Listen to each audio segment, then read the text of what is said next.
안녕하세요. 글로벌 오턴스 최영석입니다.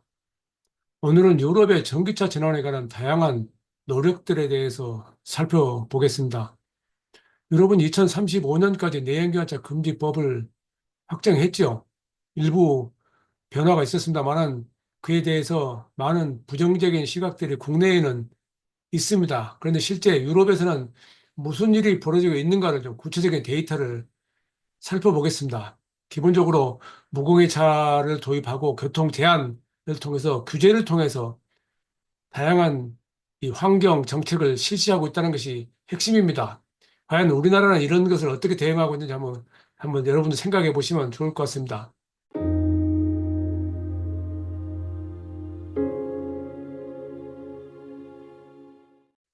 우선 유럽의 대표적인 그 환경 NGO TNE 트랜스포테이션 앤드 인바이러먼트라는 그런 단체에서 유럽의 전기차, 전기 밴 시장이 2026년에 가솔린 디젤보다 많아질 것이다. 그리고 2027년에는 배터리 전기 밴의 구매 비용이 디젤 밴보다 더 싸질 것이다. 라고 예측을 했습니다. 그걸 바탕으로 2030년 되면 유럽연합과 영국에서 390만 대의 전기 밴이 판매될 것이다. 이렇게 예측을 했습니다. 이런 것을 가능하게 한 배경은 무공해 화물 구역 도입이라고 얘기를 하고 있습니다. 2030년까지 유럽 전역 수도에 무공해 화물 구입을 도입한다는 것입니다. 네, 대상 범위도 그 확대를 해 나가고 있고 예상 효과는 그로 인해서 유럽 수도에서 대형 휘발유와 이 디젤 배이 사라질 수 있다라고 이렇게 전망을 하고 있습니다. 그러니까 자꾸 말씀드리지만 환경운동이라는 것이 개인들도 물론 노력을 해야 되지만 개인의 노력은 한계가 있고 규제를 통해서 바꿔야 한다는 것입니다. 그러니까 이거 역사적으로 이미 입증됐던 것인데 그 1970년대 미국의 머스크법이 등장해서 내연기관차 금지법이라고 했을 정도로 엄혹한 그런 규제를 제시했는데 그걸 자동차 회사들이 혼다를 시작으로 돌파를 했고 그 이후로 내연기관차는 엄청나게 발전을 했죠. 더불어서 이런 것들이 그 상당히 많이 있는데 뭐 역으로도 있죠. 미국에서는 그 지금 우리가 트럭의 나라라고 미국을 흔히 말하죠. 여기서 말하는 트럭은 경량 트럭을 말하는 것을 픽업 트럭하고 SUV를 말하는데 그렇게 된 배경은 미국에서 경량 트럭과 픽업 트럭과 SUV에 대한 세제 혜택을 주었기 때문입니다. 역으로 일본에서는 저 경자동차 100이랑 660cc 경차에 대한 세제 혜택을 많이 줬기 때문에 경차의 판매가 신차 판매 50%를 달할 정도로 늘어나고 있습니다. 그러니까 이 규제에 따라서 그 자동차 문화가 어떻게 달라진다는 것을 확인할 수 있는 내용이고 지금 유럽은 그런 면에서 다양한 형태로 그런 정책을 시행하고 있다라는 것입니다. 전기배는 기본적으로 경제성에서 이미 소유 비용에서는 이 전기배니 디젤 배보다 더 싸다라고 이렇게 저 수치가 나오고 있고요. 2027년까지는 전기 벤의 시판 가격이 디젤 벤보다 싸질 것이다라고 지금 예상을 하고 있습니다. 마찬가지로 TNE의 자료고요. 또 전기 벤의 주행 거리가 250km 이상에 가능한 것들이 현재 유럽에 23개가 있는데 일본은 330km가 넘어간다고 합니다. 충분히 이게 실용성이 있다는 얘기를 하는 거고요. 또 환경성 측면에서 도시의 탈탄소화는 물론이고 미세먼지 해결에도 도움이 된다라고 이렇게 예상을 하고 있습니다.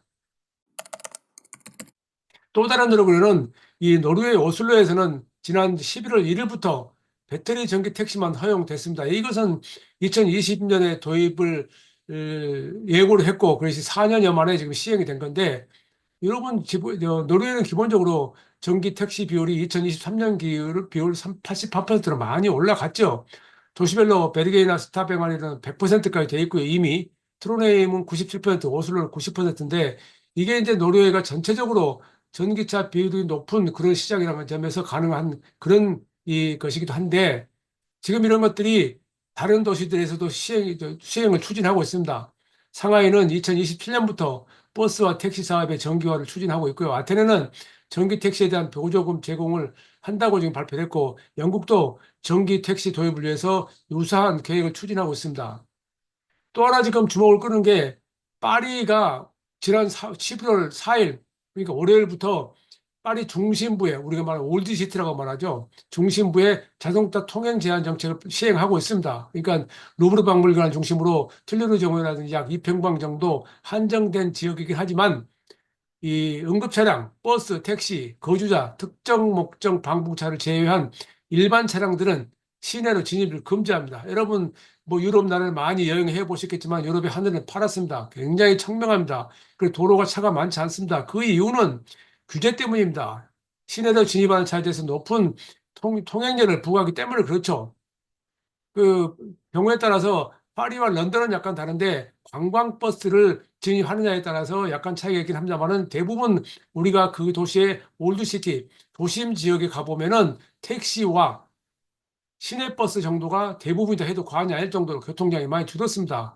그만큼 교통 환경이 우리하고 다르고 그것이 결국은 제가 90년대 초반에 갔던 유럽의 하늘과 지금의 하늘은 전혀 다른 상황입니다. 그만큼 자동차 교통량이 줄었고 대기오염이 이 제한돼 줄었다는 그런 효과를 내고 있습니다. 그러니까 규제를 통해서 환경을 바꾼 겁니다. 파리가 이번에 교통 제약을 제한 교육을 시행한 것은 초기에 이 표지판으로 시행하고 그러니까 3개월 동안은 계도 교육을 해서 그 다음에 본격적으로 단속한다는 건데 이것은 쉽게 말하면 이 개인에 따라서 그것을 또 통행권을 제약한다는 그런 생각을 할 수도 있겠지만 무엇이 우선이냐에 따라서 이에 대한 생각이 달라진다는 것을 확인해야 됩니다. 우리 같은 경우는 서울의 남산의 통행료를 진입만 내고 다시 빠져나올 때는 내지 않는 걸 역행하는 그런 정책을 쓰고 있는데 결국 그렇게 해서 무엇이 좋아졌습니까? 결국은 그로 인해서 이 얻어진 것은 없고 결국 환경 폐해만 있다는 것은 이미 여러 데이터가 나오고 있는데 이런 점에서 정말 안타깝습니다.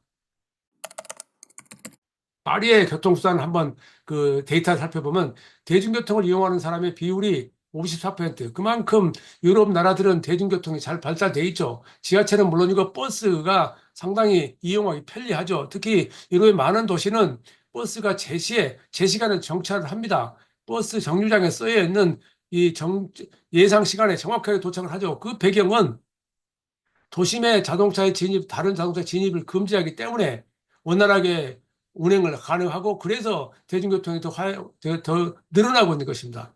도보 이행자도 84%나 되고요. 자전거 이행자가 7%, 자동차는 2%밖에 되지 않습니다. 우리하고 어떻게 비교가 될까요? 우리는 뭐 가보지도 않고 일부 미디어들이 촬영해서 필요에 의해서 촬영해서 보도하는 편집한 그런 내용만 가지고 유럽 도시들을 오해하고 곡해하는 경우가 많이 저는 보고 있는데 전혀 다른 상황이 지금 유럽에서는 벌어지고 있다는 것을 알 수 있습니다. 이건 파리만이 아니고 런던이나 유럽의 많은 도시들이 비슷합니다. 나라에 따라 차이가 있지만 유럽 5대국들 가보면은 대부분 대중교통에 대해서 많은 호가 보이고 호의를 보이고 있고 사용을 늘리고 있습니다. 뭐 저도 90년대 초반에 유럽 갔을 때하고 최근에 유럽 갔을 때하고 대중교통의 변화가 엄청나다는 것을 확인하고 있는데 그만큼의 노력이 있었고 그 노력들은 대부분 규제에 의한 것입니다. 또 런던도 초적용의 존을 지금 실시하고 있습니다. 크리스마스를 제외하고 연중 무휴로 그 런던 자치구 M25라는 지역 제외하고는 이 일정 지역에서 기준에 충족하지 못할 경우는 하루에 12파운드 이상의 벌금을 부과합니다.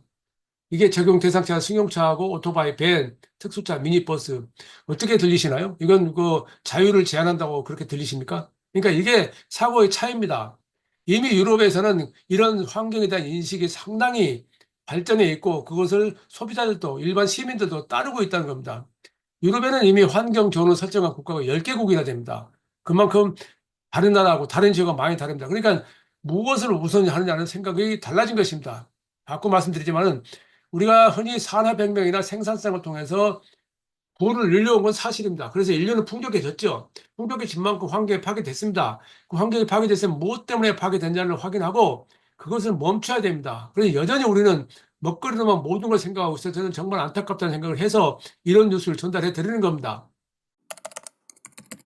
그 BMW는 또 메이커 입장에서는 BMW가 2021년에 발표한 거, 최근에 이에 관련해서 그 이후로 이와 관련해서 데이터를 업데이트하고 있지 않은데 BMW는 플러그인 하이브리드 전기차를 위해서 이 드라이브 존을 확대했었습니다. 당시 138개 도시에서 그 BMW는 이 드라이브 존을 그 확대했었는데 이건 뭐냐면 시내 일정 지역에 들어서면은 플러그인 하이브리드 전기차가 EV 모드로만 달리게 됩니다.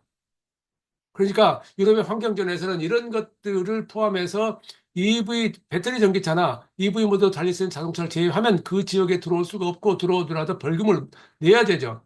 이거 작동 방식은 지오펜싱 기술이라든가 GPS를 사용해서 지정된 영역으로 이 전기 주행을 자동으로 전환하는 그런 형태를 띠게 됩니다. 그로 인해서 BMW가 하루에 당시에 약 3만의 정인기 주행 모드로 전환된 것을 확인했고 75% 이상의 전기를 주행했답니다.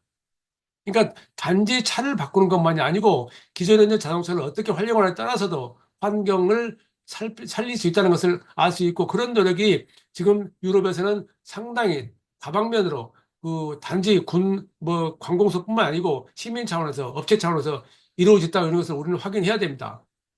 BMW는 이 드라이브 존의 성과에 대해서 전기 주행 증가가 2021년에 이 드라이브 존 내에서 330만 킬로미터를 추가로 주행할 수 있었다고 이렇게 발표했었습니다. 또 물론 이게 소비자한테 혜택이 가죠.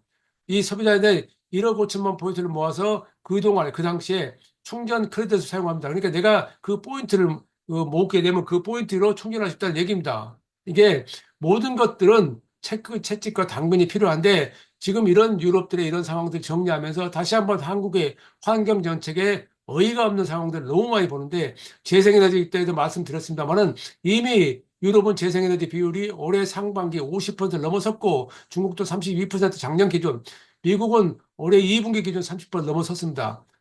상상할 수 없는 속도로 빠른 속도로 재생에너지 전환하고 있고 그 속도는 더 빨라지고 있는데 우리는 이에 대해서 전혀 누구도 관련해서 이야기하지 않습니다. 처음에 초창기에 작년인가 언젠가 이 재생에너지 정책을 후퇴했다고 하면서 약간 그런 이야기 나왔었는데 지금은 일부 환경단체를 제외하고는 이런 이야기를 하고 있지 않아서 저는 너무 안타깝습니다. 결국은 중요한 것이 무엇이냐? 이 지구촌에 이 생명체가, 인간을 포함한 생명체가 더 이상 존재할 수 없다라는 상태로 가는 것을 막아야 된다. 기후재앙을 막아야 된다기 때문에 이런 이야기를 하는 겁니다. 어쨌든 이런 것들을 떠나서 유럽은 다양한 방법을 통해서 2035년 내연기관차 판매 금지법을 충족하기 위해서 국가별로, 개인별로, 도시별로 많은 정책을 시행하고 있다라는 것을 일부 정리해서 말씀드렸습니다. 다음에 또 다른 내용이 있으면 추가해 드리겠습니다. 최영석의 글로벌 인사이트 다음 시간에 뵙겠습니다. 감사합니다.